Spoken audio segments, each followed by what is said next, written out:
Bonjour, mes amis. So, are you ready to learn everything about France in just 2 minutes? Yeah, I know. You're already picturing yourself with a glass of wine on top of the Eiffel Tower. But first, facts. Let's go.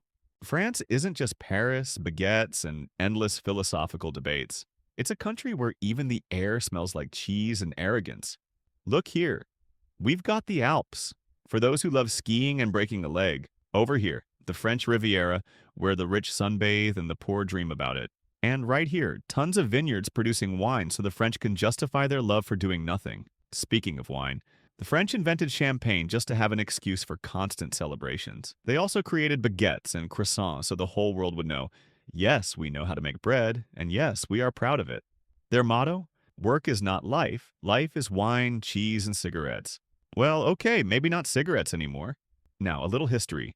France gave the world Napoleon, who was so short he decided to conquer everything to compensate. Then they had a revolution because they were fed up with kings eating more baguettes than they did. Oh, and they invented the guillotine to keep things quick, efficient, and, of course, stylishly French. Now, about the language. French is when you try to say bun, but somehow end up with revolution. But don't worry, even they don't always understand what they're saying. And they love adding a bunch of useless letters that aren't pronounced, probably just to confuse tourists. Try saying œuf or coq au vin, and you'll see what I mean. And of course, the stereotypes. Yes, they wear striped shirts, eat frogs, and hate tourists.